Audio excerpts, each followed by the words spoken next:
우리가 오늘은 이 하늘에 오르사 전능하신 하나님 우편에 앉아 계시다가 그 부분을 우리가 사도신경의 그 부분을 같이 나눌 겁니다. 자, 오늘 우리가 이제 승천에 대해서 보는데, 우리 그리스도인들이 예수님을 생각할 때 가장 중요하게 생각하는 몇 장면이 있습니다. 예수님의 탄생, 조금 있으면 이제 크리스마스가 다가오고 예수님의 죽으심도 있고 부활하심, 그리고 또 예수님께서 너희는 가서 제자 삼으라는 이 명령도 굉장히 중요하게 생각합니다. 그런데 우리가 오늘 보는 이 장면에 대해서는 많은 분들이 중요하게 생각하지 않습니다. 그러니까 중요하게 생각하는데 다른 장면보다는 그렇게 중요성을 두지 않습니다. 어디냐면 바로 예수님의 승천하시는 장면입니다. 예수님께서 하늘로 올라가시는 그 장면이 사실은 신학적으로 굉장히 중요하고 우리 삶에도 중요한 의미를 가지고 있습니다. 그래서 예수님의 승천이 우리에게 어떤 의미를 갖는지 우리 한번 오늘 살펴보는 시간을 갖도록 하겠습니다. 자, 우선 예수님께서 부활하신 다음에 40일이 지난 후에 승천하신 것 우리 아셨으면 좋겠습니다. 사도행전 1장 3절 같이 읽어보겠습니다. 그가 고난받은 대로 후에 또한 그들에게 확실한 많은 증거로 친히 살아계심을 나타내사 40일 동안 그들에게 보이시며 하나님 나라의 일을 말씀하시니라. 40일 동안에 계속해서 이제 또 사역을 하시다가 이제 승천을 하게 됩니다. 근데 승천하는 방법에 대해서 좀 자세하게, 그렇게까지 누가가 굉장히 자세하게 말씀하지는 않는데 어느 정도 이제 누가가 승천에 대해서 말씀하는 장면이 9절에서 10절에 나옵니다. 우리 같이 읽어보겠습니다. 이 말씀을 마치시고 그들이 보는데 올려져 가시니 구름이 그를 가리어 보이지 않게 하더라. 올라가실 때 제자들이 자세히 하늘을 쳐다보고 있는데 흰옷 입은 두 사람이 그들 곁에 서서 예수님께서 가서 제자를 삼으라고 말씀하신 다음에 하늘로 올라가셨습니다. 자, 우리가 한번 생각을 해보겠습니다. 예수님께서 하늘로 올라가신다고 생각했을 때 보통 어떻게 생각하냐면 마치 슈퍼맨이 하늘로 올라가는 것처럼 쭉 이렇게 올라가는 거 상상을 하지 않습니까? 그래서 갑자기 예수님이 점프를 올라가고, 그래서 이 하늘로 계속해서 올라가다가 구름을 뚫고 막 지나가서 이제 보니까 막 구름 속에 이제 가려서 보이지 않는 그런 장면이 이제 떠오르지 않습니까? 저도 사실은 굉장히 처음에 그랬는데, 만약에 예수님이 하늘 위로 올라가서 구름 속을 통과한 다음까지 그냥 쭉 올라가셨다면, 자, 우리가 예수님의 입장에 대해서 한번 생각을 해보는 겁니다. 구름이 통과해서 이제 사람이 안 보인다. 그러면 우주 좀 가셨을 때 이제 내가 하나님한테 가야 되겠다. 이렇게 하셨을까? 이제 그만 날라야 되겠다. 그랬을까? 아니면 쭉 올라가서 인류 최초 우주인이 되셨을까? 여러 가지 생각을 해보는데, 우리가 잘 생각을 해보면 예수님은 그렇게 점프해서 이렇게 올라간 것은 아닌 것 같습니다. 자, 한번 예수님의 그 승천에 드러난 특징들을 잠깐 제가 간단하게 정리를 한번 해봤는데, 첫 번째 사도행전 1장 9절에서 10절에 드러난 예수님의 승천에 드러난 특징이 뭐냐면, 첫 번째는 올려져 가신 겁니다. 보시면 예수님이 스스로 올라가신 것이 아니라 하나님 아버지께서 올리신 겁니다. 올려져 가셨다고 수동태를 써서 말을 하고 있습니다. 예수님께서, 하나님이 예수님을 데려가셨는데 어떻게 데려가셨냐면 방향을 위쪽으로 해서 데려가신 겁니다. 맞죠? 하나님이 예수님을 방향을 위쪽으로 해서 데려가신 겁니다. 예수님이 본인의 힘으로 날아간 것이 아닙니다. 두 번째, 예수님의 승천에 드러난 특징은 예수님의 몸까지 같이 올려져 간 겁니다. 자, 이것도 굉장히 나중에 우리가 조금 있다가 나눌 텐데, 예수님의 몸까지 같이 올라간 것은 굉장히 중요한 의미를 갖고 있습니다. 영만 한 게 아니라 몸까지 같이 가신 겁니다. 세 번째, 예수님은 하나님의 영광을 상징하는 구름 속에 가려지셨습니다. 그러니까 그냥 구름 통과해서 구름 뒤에 안 보인다 이게 아니라 구름을 통과해서 구름 속에 가려지셨습니다. 그런데 여러분, 이 예수님이 구름 속에 완벽하게 가려지는 장면이 지금 이 장면만 드러난 게 아니라 한 번 사실 더 있었습니다. 거기가 언제냐면 누가복음 9장 33절에서 35절 변화산 사건 여기서 있었는데 우리가 같이 한번 읽어보겠습니다. 두 사람이 떠날 때 베드로가 예수께 여짜오되 주여 우리가 여기 있는 것이 좋사오니 우리가 초막 셋을 짓되 하나는 주를 위하여 하나는 모세를 위하여 하나는 엘리야를 위하여 하사이다 하되 자기가 하는 말을 자기도 알지 못하더라. 이 말 할 즈음에 구름이 와서 그들을 덮는지라. 구름 속으로 들어갈 때 그들이 무서워하더니 구름 속에서 소리가 나서 이르되 이는 나의 아들 곧 택함을 받은 자니 너희는 그의 말을 들으라 하고, 예수님께서 구름 속에 완벽하게 들어가셨을 때 하나님의 영광 아래 완전히 들어가게 되고, 하나님의 영광 아래 완전히 들어갔을 때 하나님께서 예수님을 이는 내 사랑하는 자고 내 아들이다. 예수님의 그 아이덴티티, 예수님의 정체성, 예수님이 누구신지 드러나는 곳이 하나님의 영광 안에 완벽하게 들어갔을 때 드러납니다. 그리고 이 장면을 누가 보고 있었냐면 베드로와 요한과 야고보가 같이 예수님과 있었습니다. 그리고 이들이 예수님께서 승천하셨을 때 예수님께서 구름 속에 가려진 것을 보고 이것을 생각했을 겁니다. 아, 예수님이 단순히 구름 속으로 사라진 게 아니라 하나님의 영광 가운데 가셨고 이분이 하나님께서 말씀하신 대로 하나님의 아들이시고 하나님께서 사랑하시는 분이구나. 이것을 예수님의 실제로 하나님의 아들이라는 사실을 깨달았을 겁니다. 이게 예수님의 승천에서 드러난 특징으로 간단하게 우선 우리가 본 겁니다. 자, 그래서 우리가 여기서 조금씩 승천에 대해서 한번 생각을 해보겠습니다. 아까 우리가 좀 대답하지 않고 남겨놨는데 예수님은 어떠한 방법으로 승천을 하셨을까? 아까 제가 점프해서 슉 올라가는 건 아니라고 했죠. 그러면 어떻게 하셨을까? 제가 자꾸 이제 언급하는 그 작가들이나 학자들이 있는데 C.S. 루이스라는 사람이 사실 굉장히 많이 나옵니다. 이 20세기 최고의 그 기독교 지성이라고 불리는 이 사람인데, 이 사람이 사도행전 1장 9절에서 10절에 등장한 예수님의 제자들이 무엇을 체험했을까? 이것을 아마 이런 식으로 경험했을 거라고 생각을 합니다. 아마 제자들이 처음에는 예수님이 짧게 올라가는 그 세로로 잠깐 올라가는 그 장면을 본 다음에 갑자기 아무것도 없이 사라지는 겁니다. 그리고서는 희미한 빛만 좀 남아 있었던 것 같다. 예수님이 보이지 않아서 이들이 하늘을 봤더니 구름 위에도 약간의 희미한 빛이 있습니다. 그리고 나서 아무것도 보이지 않는 겁니다. 그래서 예수님께서 이 제자들이 느끼기에는 하나님께서 위로 올라가셔서 구름 속에 가셨고 구름 속에 하나님의 영광 가운데 가득 이렇게 계신 거라고 이렇게 이해했던 것이라고 설명을 합니다. 그렇다면 왜 굳이 하늘로 올라가셨을까? 이 생각을 안 해보셨나요? 저는 하늘로 왜 올라가셨을까? 이 생각도 굉장히 많이 해봤는데, 또 제가 굉장히 좋아하는 그 신학자 20세기 최고의 얼마 전에 돌아가셨는데 J.I. 패커라는 분이 계십니다. 이분이 이렇게 설명합니다. 이 문제는 간단합니다. 예수님께서 가실 때 어느 방향으로든 우선 가셔야 되지 않습니까? 위로 올라가든 아래로 내려가든 옆으로 가든 갑자기 사라지든 여하튼 갑자기 안 보이시는 방법밖에 없습니다. 그런데 왜 예수님께서 여러 가지 방향으로 가실 수 있었는데 왜 하늘로 올라가셨느냐? 이 하늘로 올라가시는 것이 바로 예수님이 하늘로 올라가셔서 하늘에서 다스리고 계신다, 하나님과 같이 다스리고 계신다는 사실을 보여줄 수 있는 가장 좋은 방향이기 때문에 하나님께서 하늘로 올라가는 방법을 택하신 것이 아닙니까?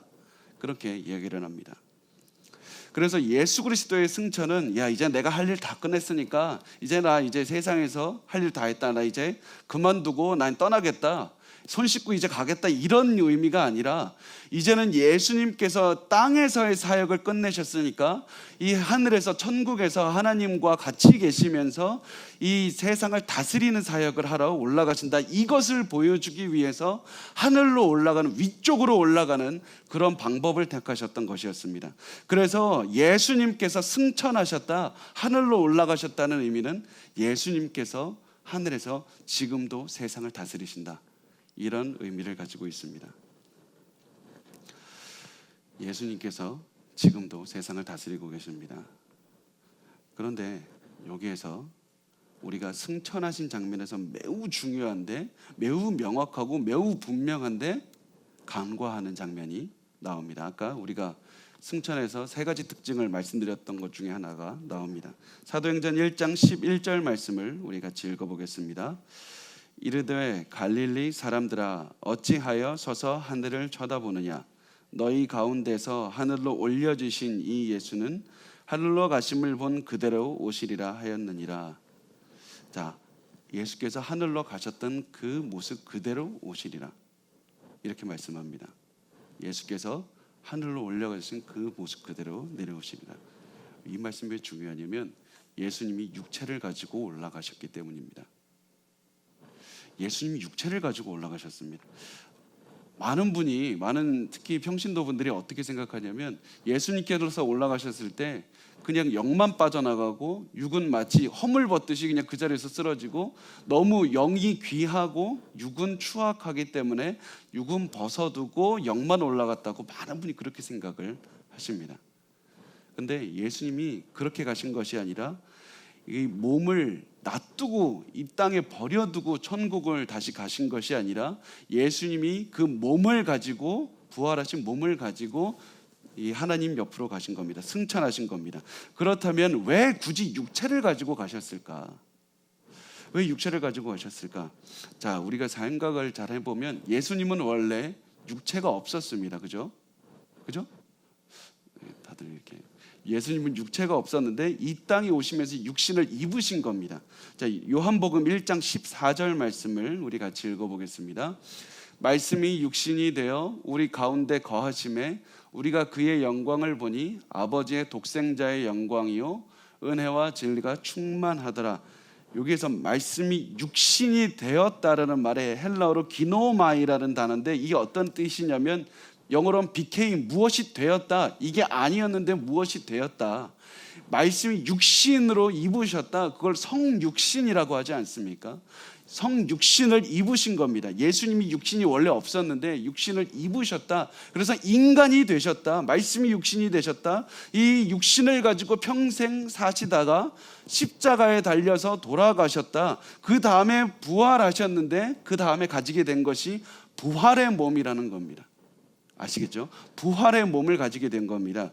그 부활하시기 전의 몸과 새로운 부활의 몸을 갖게 되었다. 그래서 예수님께서 부활의 몸을 가지고 계시다가 이 부활의 몸을 가지고 하늘로 올라가신 겁니다.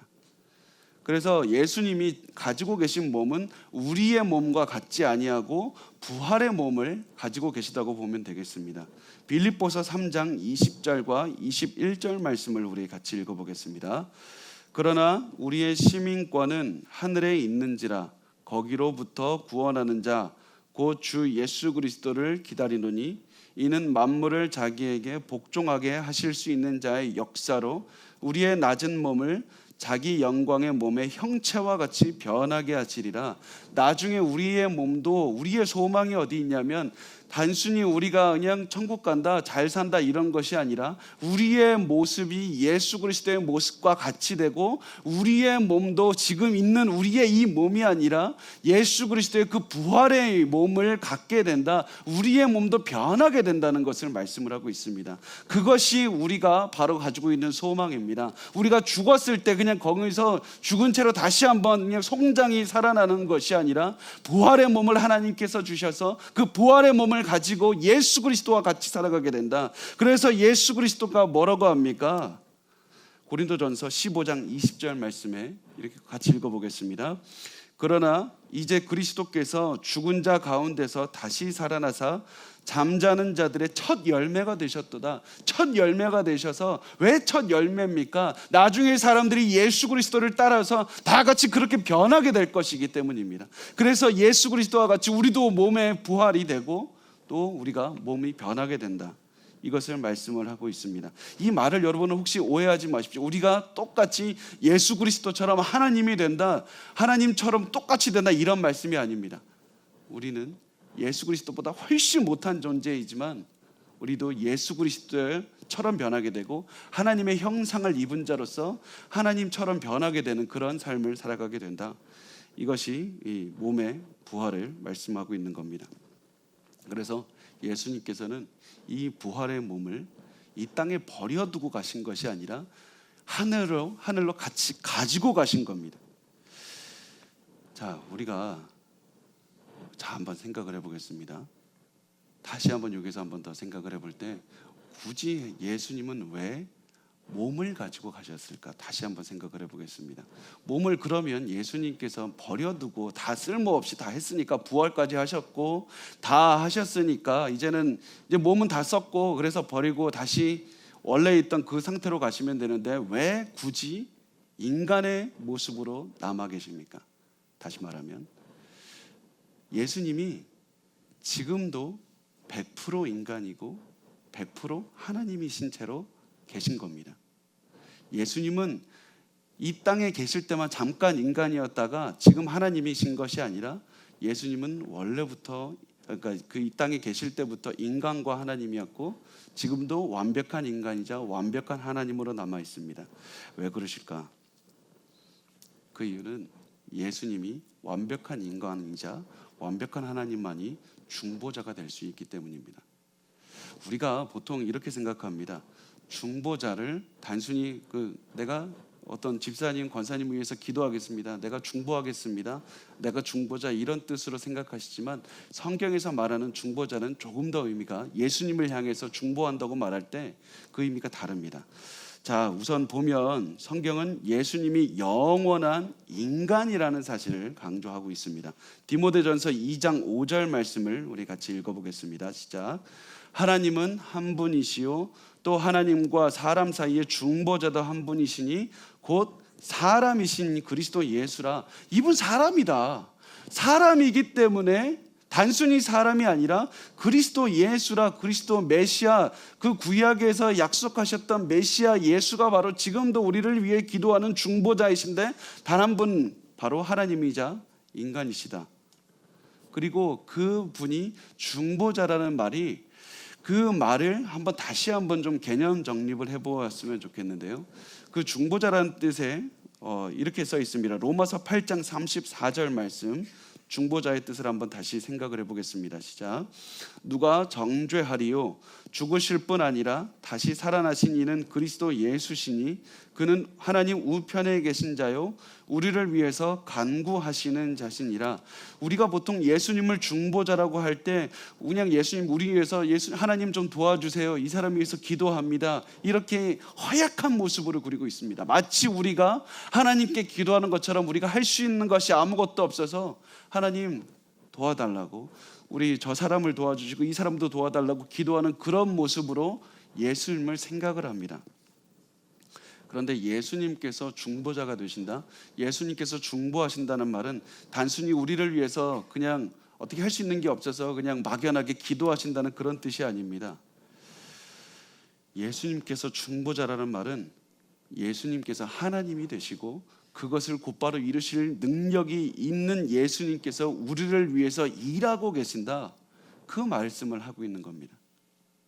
예수님께서 어떠한 아무런 능력이 없이 무기력하게 그냥 계신 것이 아니라 모든 것을 할 수 있는 하나님이신 예수님께서 우리를 위해서 일하고 계신다. 우리의 잘못이 있을 때 우리가 잘못이 없다고 우리를 예수 그리스도의 공로로 덮어주시고 단순히 우리에게 죄가 없다고 하실 뿐만 아니라 우리에게 은혜와 영광을 부어주시는 그 중보자가 되시는 분이 예수 그리스도 단 하나의 중보자가 되신다. 그래서 우리가 예수님이 중보자가 되신다고 했었을 때 항상 기억하셔야 되는 것이 무엇이냐면 예수님의 주권을 항상 생각하십시오. 하나님의 항상 주권이 예수 그리스도와 같이 우리가 생각하지 않으면 예수님을 굉장히 오해하기가 쉽습니다. 무기력한 인간처럼 십자가에서 무기력하게 당하셨던 분으로 생각하기가 쉽고 사람들이 욕하고 그렇게 채찍질할 때 무기력하게 당하신 분으로 생각하기가 쉽습니다. 그런데 예수님이 항상 우리가 떠올려야 될 것은 하나님의 주권, 하나님의 능력, 하나님의 권위, 하나님의 영광, 하나님의 위엄이 항상 같이 있으셨고, 그런데 예수님께서는 십자가에서 그것을 행하기를 거부하시고 행하지 않고 항상 계셨던 분, 그리고 지금은 온전한 하나님으로서 지금 계신 분, 그 하나님의 권위와 능력과 영광이 함께하는 그분으로 항상 기억하셨으면 좋겠습니다. 그래서 우리가 중보자이신 예수님을 생각할 때 주권을 가지신 하나님이라는 사실을 기억하셨으면 좋겠습니다. 그래서 예수님께서는 하늘로 올라가셨을 때 완벽한 하나님이자 완벽한 인간이신 예수 그리스도 몸까지 같이 올라가신 것이었습니다. 그리고 그 몸까지 갇히고 올라가신 예수님께서는 그대로 재림하시리라, 이걸 말씀하는 겁니다. 단순히 영이 내려오는 게 아니라 그 육까지 같이 내려오신다. 이것이 왜 중요합니까? 지금 잘 보면 제가 계속해서 예수님께서 완벽한 인간이자 완벽한 하나님인 것을 계속해서 말씀드렸습니다. 이게 결국 재림하실 때까지 육체를 가지고 계시다고 하셨는데, 이게 왜 중요하냐면 히브리서 4장 15절 말씀 우리 같이 읽어보겠습니다. 시작. 우리에게 있는 대제사장은 우리의 연약함을 동정하지 못하실 리가 아니요 모든 일에 우리와 똑같이 시험을 받으신 이로되 죄는 없으시니라. 지금 예수님께서 하나의 중보자가 되신 그 예수님은, 하나님 옆에 계셔서 우리를 대변해 주고 계신 그 예수님은 우리를 모르신 분이 아니라, 한때 나도 인간이었는데 그런 분이 아니라 지금도 예수 그리스도는 인간이시자 하나님이셔서 우리의 마음을 아시고 우리의 생각을 아시고 우리가 어떠한 고통을 겪는지, 우리가 얼마나 힘든지 그걸 설명하지 않아도 다 아시는 분이라는 사실입니다. 나도 한때 인간이었다, 나도 한때 힘들어봤다, 이것이 아니라 완벽한 하나님이자 완벽한 인간인 그 예수 그리스도께서 지금도 육체를 가지고 계시고, 그 예수 그리스도께서 단순히 우리의 멀리 계신 분이 아니라 우리의 마음을 이해하시고 우리와 똑같이 시험을 받으신 그 예수께서 지금도 우리의 단 하나의 중보자가 되신다. 그래서 그 예수께서 육체를 가지고 계시다, 이 사실은 우리에게 희망이 되는 거고 우리에게 기쁨이 되는 겁니다. 세상의 어떠한 종교를 여러분 살펴봐도 하나님이 인간이 되시고 그 인간인 그 수치의 모습을 유지하신 그 신은 단 하나도 없습니다. 다른 종교를 볼까요? 다른 종교를 보면 어떻게 얘기를 하냐면 신이 실수로 인간을 만들었다. 그 당시에 그 고대 근동 지방에 가장 흔했던 신화가 무엇이었냐면, 신이 어떠한 여러 가지 자기가 먹고 살기 위해서 여러 가지 잡노동을 해야 되는데 그거 하기 싫으니까 인간을 만들어서 잡일시켰다. 모두가 다 인간을 실수인 그런 결과물로 만들고 하기 싫어서 억지로 만든 그런 존재로 만들지만, 하나님만이 인간을 너무나도 사랑하셔서 만드셨고 또 그 인간의 모습이 되셨고 지금도 그 인간의 모습을 가지고 육체를 가지고 계신다. 이것이 세상 어디에도 없는 그런 하나님의 모습입니다. 자, 근데 제가 여기서 한 가지를 꼭 말씀을 드리고 지나가려고 한 가지 말씀을 꼭 하고 싶은데요. 자, 우리가 성경을 보면 영, 혼, 육이 있다고 말씀합니다. 아시죠? 자, 근데 한번 생각을 해봤으면 좋겠습니다. 우리에게 영, 혼, 육이 있을까요? 아니면 영과 육만 있을까요? 헷갈리시죠? 영, 혼, 육 세 가지가 있을까요? 아니면 영과 육만 있을까요? 쉽게 얘기하면 영혼, 육 세 가지가 영혼, 육 두 가지가 있을까요? 사실은 이게 그 신학적으로도 굉장히 논의가 많은데 제가 이거를 잠깐 이렇게 말씀을 해주고 싶었습니다. 많은 분이 좀 헛갈려 하시는 것 같아서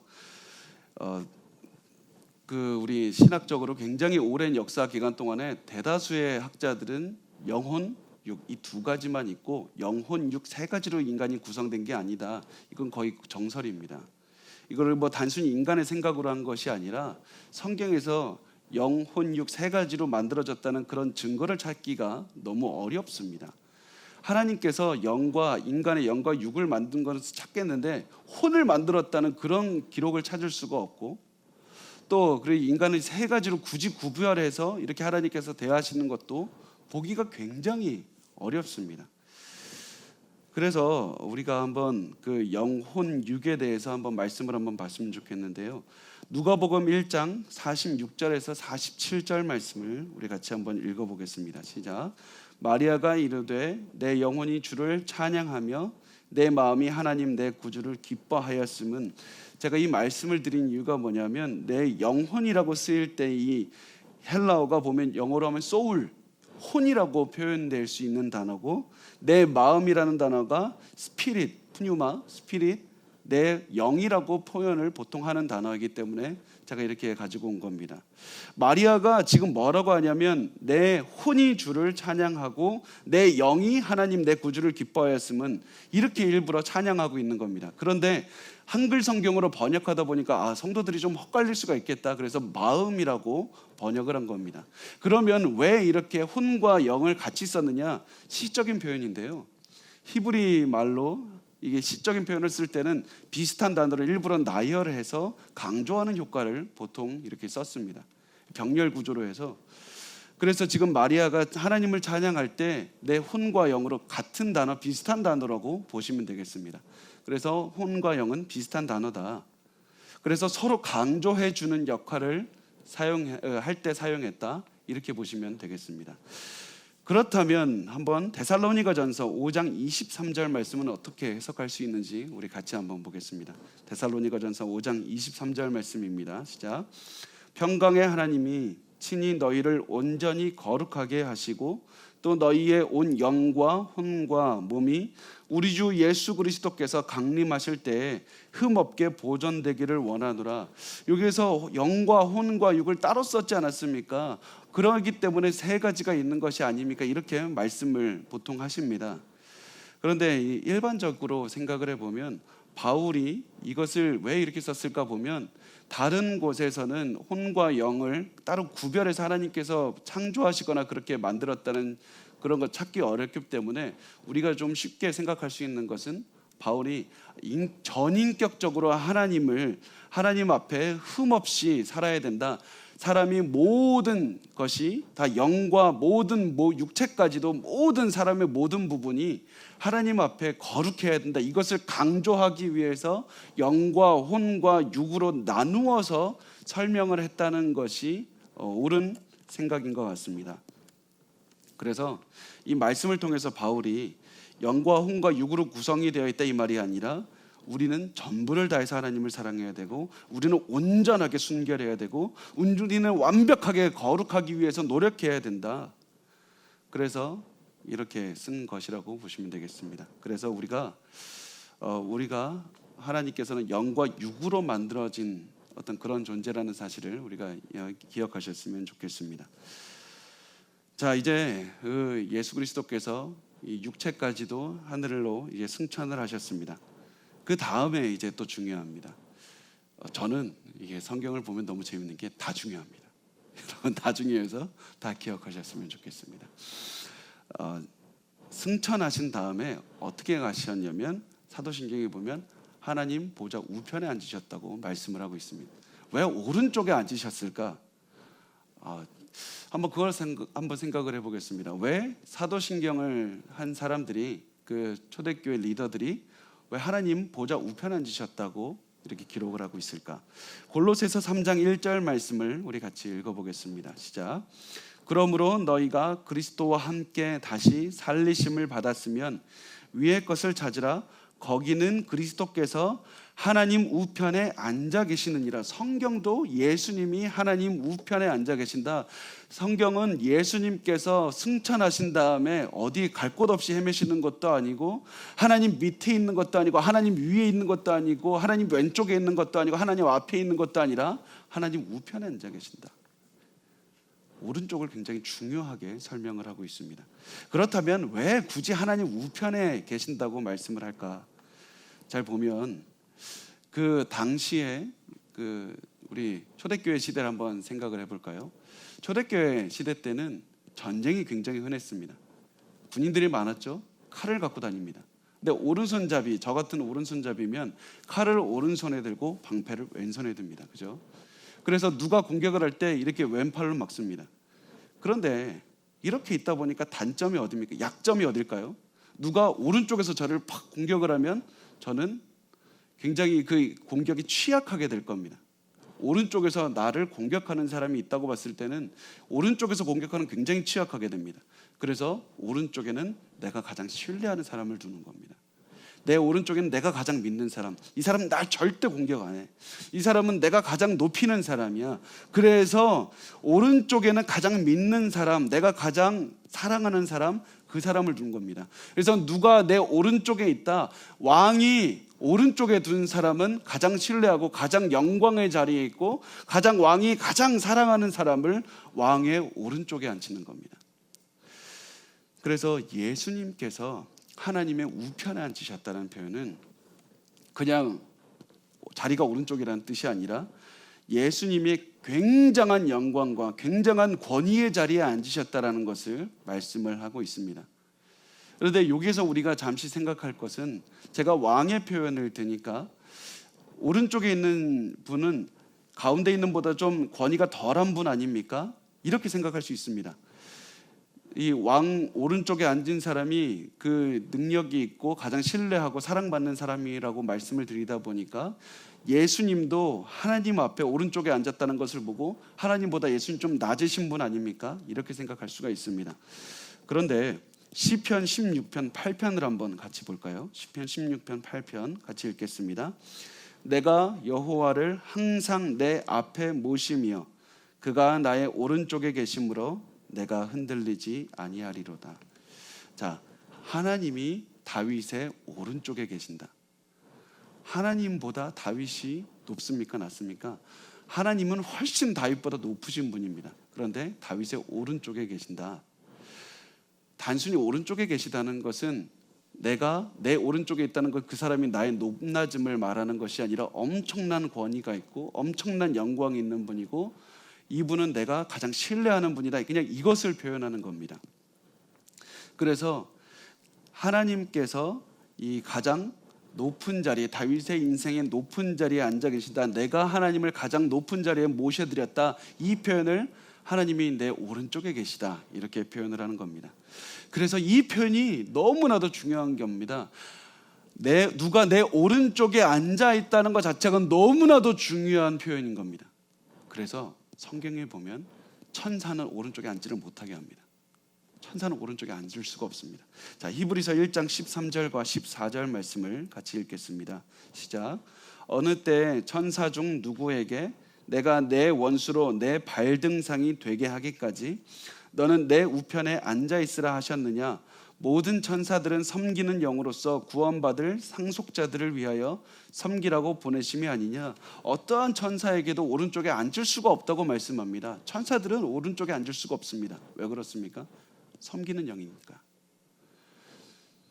지금은 천사가 우리보다 능력도 많고 대단하지만 아무리 그래도 천사는 우편에 앉을 수가 없는 이유가 섬기는 영이기 때문에 그렇다. 높임을 받는 존재만이 오른쪽에 앉을 수 있습니다. 그리고 예수님께서는 모든 영광을 가지고 하나님 보좌 우편에 앉으셨다. 하나님 예수님의 영광과 권위와 모든 능력의 표현이 바로 예수님이 하나님 우편에 앉으셨다. 이 표현을 하고 있는 겁니다. 그래서 예수님은 모든 영광을 가지고 하나님 오른편에 앉아 계십니다. 요한계시록 5장 12절 말씀 우리 같이 읽겠습니다. 시작.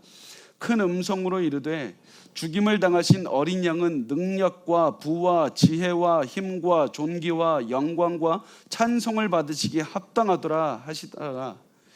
이 온갖 수모와 곤욕을 당하신 예수께서 하나님 보좌 우편에 계셔서 모든 영광과 찬양을 받고 계신 그 장면을 표현하고 있습니다.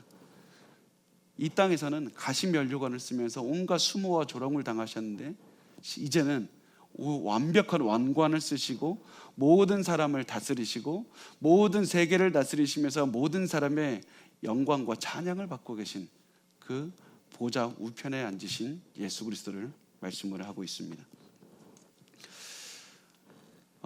예수 그리스도의 삶을 보면서 우리가 이거 한번 기억했으면 좋겠습니다. 우리의 삶도 예수와 같을 것이다. 우리가 분명히 예수님처럼 신이 된다는 얘기가 아니라 우리도 이 땅에 살아가면서 고난도 받고 참 모욕도 받고 기분도 많이 나쁘고 수모도 더 많이 당하지만 결국에서는 우리도 하나님께서 영광의 자리로 올리실 것이다. 우리가 지금은 너무나도 나약해 보이고 죄도 많이 짓고 부족하지만 그럼에도 불구하고 하나님께서 우리를 결국 세우셔서 우리를 영광의 자리에 왕노릇하게 하시리라.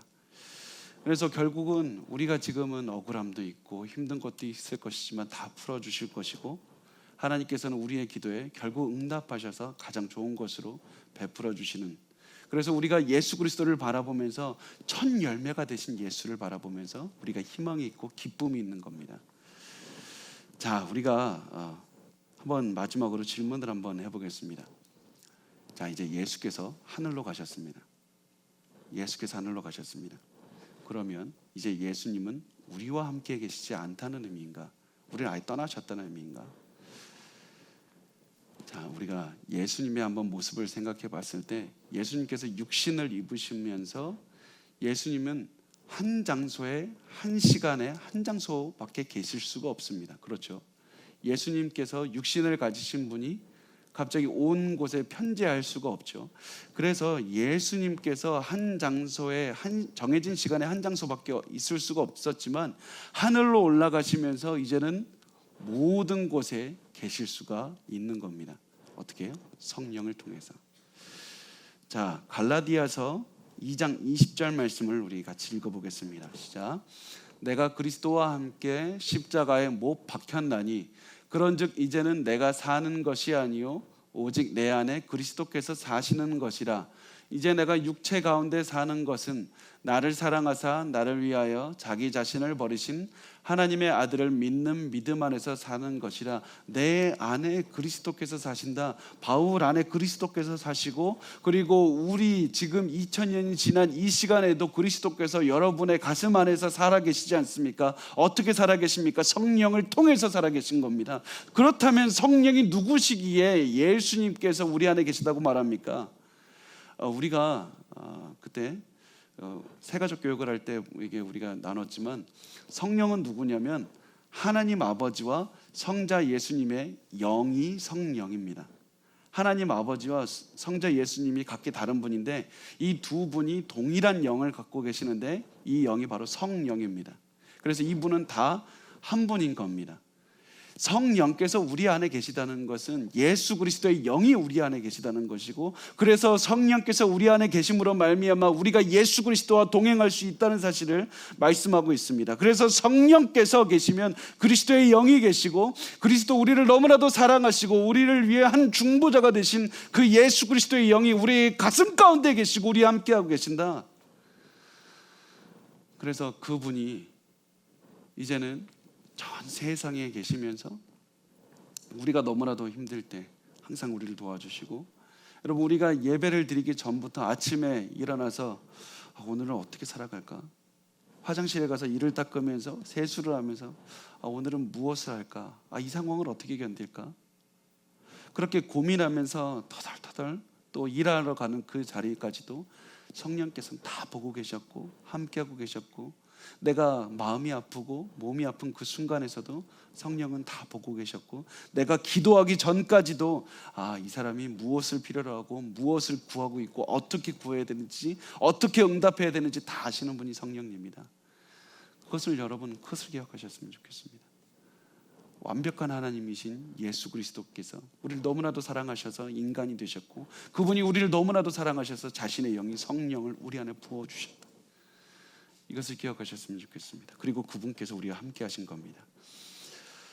자, 이제 그리스도의 영을 받은 자가 우리가 이제 어떻게 살아가야 됩니까?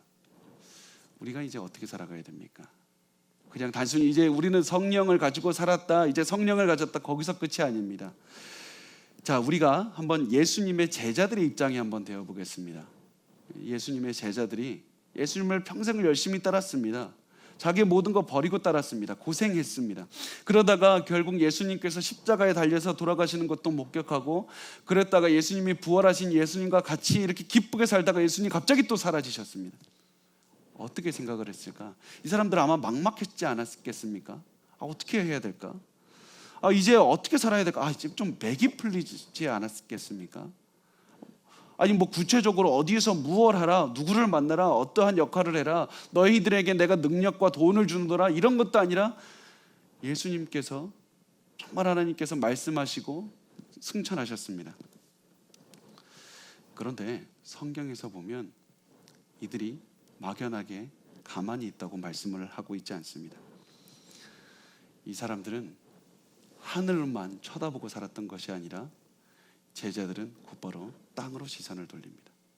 우리는 이 땅에서 예수 그리스도의 제자로서 어떻게 살아가야 되는가? 예수님께서 이들에게 맡기신 일을 이제 감당하기 위해 살아가게 됩니다. 승천을 바라보는 사람들은 단순히 하늘을 바라보고 내가 이제 예수님만 바라봅니다 하고 거기서 그치지 않고 이 땅에서 살아나는 그런 삶을 고민하게 되고 그것을 위해 기도하게 됩니다. 예수님께서 어떠한 할 일을 맡겨주셨습니까? 마태복음 28장 18절에서 20절 말씀입니다. 같이 읽겠습니다. 예수께서 나와 말씀하여 이르시되 하늘과 땅의 모든 권세를 내게 주셨으니 그러므로 너희는 가서 모든 민족을 제자로 삼아 아버지와 아들과 성령의 이름으로 세례를 베풀고 내가 너희에게 분부한 모든 것을 가르쳐 지키게 하라. 볼지어다 내가 세상 끝날까지 너희와 항상 함께 있으리라 하시니라. 예수님께서 너희와 함께하고 계시니까 무엇을 해야 되느냐? 이제는 성령의 이름으로 세례를 베풀고 내가 너희에게 분부한 모든 것을 가르쳐 지키게 하라. 모든 민족을 제자로 삼으라. 이 제자들에게 예수님께서 명령하신 것이 있었습니다. 그래서 제자들은 하늘만 바라보고 살았던 것이 아니라 이제 이 땅에서 우리가 어떻게 살아가야 되는가, 그것을 고민하며 살았던 것이었습니다. 그래서 그들은 예수님의 말씀을 듣고 이제 세상에 나가서 말씀을 전합니다. 병을 고칩니다. 삶으로 복음을 전하기 시작합니다. 능력 있는 삶을 살아내기 시작합니다. 이들 때문에 이들을 바라보고 이들이 하는 말을 듣고 설교를 듣고 수천 명의 사람들이 변화를 받기 시작합니다. 그들은 하늘로 갔던 예수 그리스도를 사랑했기 때문에 이 땅에 관심이 없어진 것이 아닙니다. 돈을 사랑했다는 것이 아니라 오히려 이 땅에 관한 헌신과 이 자기들의 이 완전한 자기들의 인생을 드리는 그런 모습으로 변하게 됩니다. 예수님을 사랑했기 때문에 이 땅에서 더욱 최선을 다해서 열심히 살아가게 됩니다.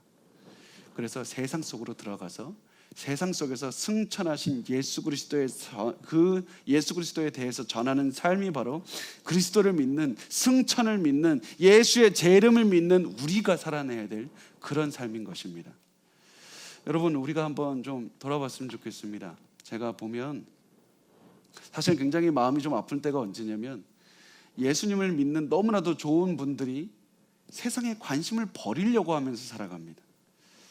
우리의 신앙이 기독교적인 것이 아니라 유교적이 되고 불교적이 돼서 자꾸 세상과 선을 긋고 내가 자꾸 세상 안으로 들어가지 않으려는 모습들을 봅니다. 나는 예수를 잘 믿기 때문에 세상과는 단절하고 살아갈 겁니다. 이것이 마치 거룩한 삶이라고 생각하시는 분들이 있습니다. 그런데 여러분, 예수님은 이 땅에 계시는 동안 세상과 선을 긋고 혼자서 그냥 유유자적 사시거나 독약청청하시는 분이 아닙니다. 세상 속으로 들어가셨고 죄인들과 함께 식사하셨고 그들 가운데서 계속해서 토론하셨고 그들을 살리셨고 그들을 만지셨습니다. 예수님은 우리에게 세상을 등지고 사람과는 거리 두고 살아가라 단 한 번도 말씀하신 적이 없습니다. 오히려 예수님은 우리에게 너희는 빛과 소금이 돼서 세상 속으로 들어가서 세상이 더욱더 어두워지는 것을 막아야 한다. 세상이 더욱더 썩는 것을 막아야 한다. 이렇게 말씀을 하고 있습니다. 그런데 우리의 모습이 자꾸 어떻습니까? 세상 밖으로 나오려고 합니다. 세상 밖으로 나오려고 합니다. 내가 세상과 자꾸 살아가는 게 너무 버겁습니다. 힘듭니다. 예수를 미워하는 사람들과 우리가 살아가려고 하니까 자꾸 욕도 먹고 우리를 불편하게 합니다. 그래서 우리가 자꾸 세상 밖으로 살아가려고 합니다. 제가 한 2018년에 봤던 사실은 굉장히 저 나름대로는 충격적인 장면이었습니다. 굉장히 그 기독교계에서도 유명하신 그런 분 목사님인데 그 기독교 어떤 것을 만드셨냐면 수도원을 만드신 겁니다. 기독교 수도원을 만들어서 산속에 기독교 수도원을 만들어서 이렇게 말씀하셨습니다. 그 수도원에는 한 번 들어가면 죽을 때까지 못 나온다고. 우리 다 같이 수도원으로 들어갑시다. 여러분, 우리 크리스찬들은 세상으로부터 등지고 세상으로부터 멀리 떠나서 산속으로 들어갈 때 그때 이미 우리는 소금의 역할을 잊어버린 겁니다. 우리는 더 이상 빛이 아닙니다. 예수님 뭐라고 말씀하십니까? 누가복음 14장 34절과 35절 말씀입니다. 같이 읽겠습니다. 소금이 좋은 것이나 소금도 만일 그 맛을 잃으면 무엇으로 짜게 하리요? 땅에도 거름에도 쓸데없어 내버리느니라. 들을 귀가 있는 자는 들을지어다 하시니라. 우리가 소금의 역할을 감당하지 못하면 아무 쓸모도 없는 그런 아무 역할도 감당하지 못하게 됩니다. 우리가 하나님께 헌신된 자로서 세상에 파고 들어가서 살아가는 것이 우리의 소명을 감당하는 그런 모습입니다. 여러분은 어떠한 모습으로 살아가고 있습니까? 여러분은 어떠한 소명을 가지고 살아가고 있습니까? 이 청교도들이 가졌던 소명의식, 직업의식이 뭐냐면 콜링이라고 말하는 것이 내가 세상에서 구두를 닦아도 내가 최선을 다해서 하나님의 영광을 위해서 내가 구두를 닦겠다. 내가 밥을 만들어도 하나님의 영광을 위해서 내가 밥을 만들어서 최고의 밥을 만들겠다. 그래서 우리 청교도들이 가는 곳마다 굉장히 산업이 부흥했고 사람들이 다 최선을 다해서 열심히 일했습니다. 우리나라도 사실은 굉장히 가난했던 나라가 어떻게 이렇게 잘 살게 되었냐면, 제가 그때는 살아가지 못했지만 그 시대의 역사를 읽으면 크리스찬들이 다 같이 새벽 예배 나온 것 아닙니까? 그때부터 새벽부터 기도하고 일하러 가서 또 최선을 다해서 일하고 힘들 때 또다시 와서 금요일에 기도하고 또 주일에 와서 하나님께 또 기도하고 예배드리면서 그 삶을 세워나갔던 것이 아닙니까? 우리가 세상에 계속해서 세상에서 들어가서 빛과 소금의 역할을 감당하셨으면 좋겠습니다. 그리고 빛과 소금의 역할을 감당할 때 세상은 여러분을 가만히 두지 않을 겁니다. 굉장히 힘들게 할 겁니다. 그때 여러분 기억하십시오. 우리 예수 그리스도도 이 땅에 사실 때 조롱과 많은 멸시를 당하셨지만 결국에서는 영광의 자리에 계신다. 우리도 예수 그리스도의 모습처럼 결국 하나님께서 우리의 모든 억울함을 풀어주실 것이고 영광의 자리로 이끄시리라. 우리가 그것을 바라보면서 오늘도 하나님께서 우리에게 맡기신 일, 우리의 소명을 감당하고 그렇게 살았으면 좋겠습니다. 그래서 우리 교회 모토 중에 하나가 저 혼자서 아는 모토인데요, 땅을 딛고 하늘을 보다. 땅을 딛고 하늘을 바라보면서 그 승천하신 예수 그리스도, 언젠가 다시 오실 예수 그리스도를 바라보면서 살았으면 좋겠습니다.